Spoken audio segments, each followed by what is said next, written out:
What's up, everybody? Let's talk Jets Radio, part 4, training camp preview, talking tight ends. So wild to be doing all these breakdowns and to actually have some legitimate excitement about the skill position groups, especially tight end. Been such a black hole on this roster since, going back to Dustin Keller. Starts with CJ Uzomah. Excited to see what he's going to bring. Love the signing, 3 years, $24 million, 29 years old. Bounced back nicely last year off the Achilles injury that he had in 2020.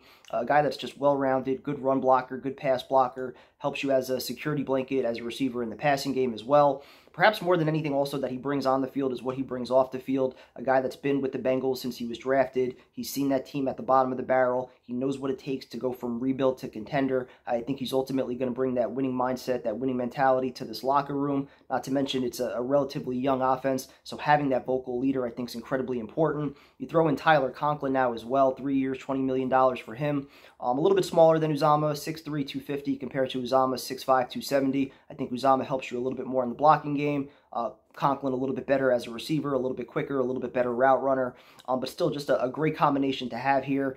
Conklin, only 26 years old, broke out last year, 61 catches. Excited to see how Lafleur is going to use both of these options. And then you throw in Jeremy Ruckert, too, third-round pick, Long Island native, Jet fan at heart.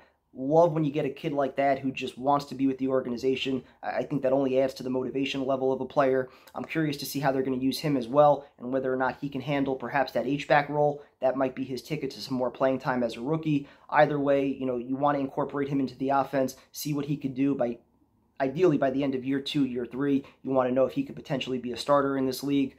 But it's a great problem to have, just to have those two veterans right in front of him that can lead, show him the way, and gradually incorporate him as you see fit. Again, if he can handle that H-back role, that would be great. That's clearly going to be a part of this offense. You look at the Niners and the way that they use Kyle Juszczyk. I think Lafleur definitely wants somebody that can handle that. I don't know if it's going to be Trayvon Wesco or Nick Bowden. So if it could be Ruckert, maybe that allows you to only keep 3 tight ends. You still have Kenny Yeboah, Lawrence Cager, 2 guys, big bodies, good speed, good athleticism, a little bit different than what you have in the top 3. So perhaps there is a spot for one of them to claim a 4th spot at tight end.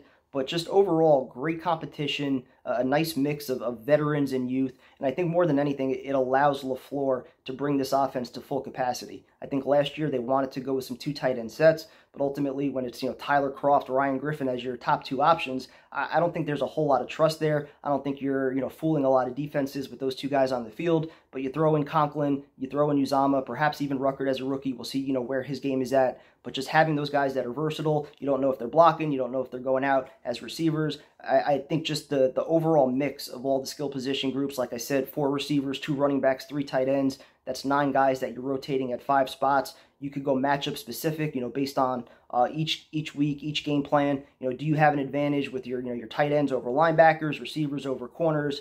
Just so many options that I think Lafleur is going to have to work through. But it's a great problem to have, just to have so many guys and so much competition. So O-line coming up next.